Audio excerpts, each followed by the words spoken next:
we're having our Small Business Resource Fair at the Toyota Music Factory. Thank y'all for coming out to the Small Business Blitz. Small business in Irving is critically important. Today is a day to celebrate the entrepreneur spirit.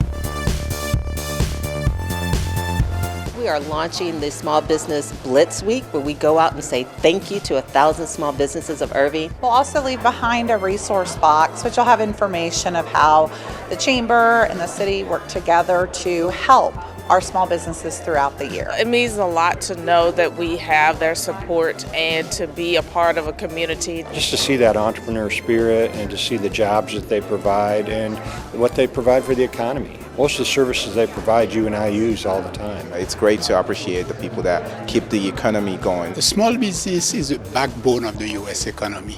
97% of all businesses are small businesses.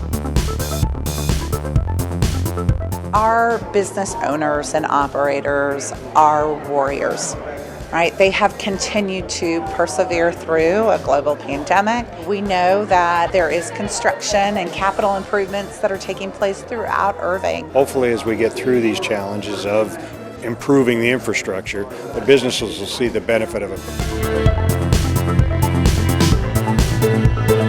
Irving is a great place to have your business and to grow your business. So coming out and saying thank you by the city and by the chamber, it just shows appreciation.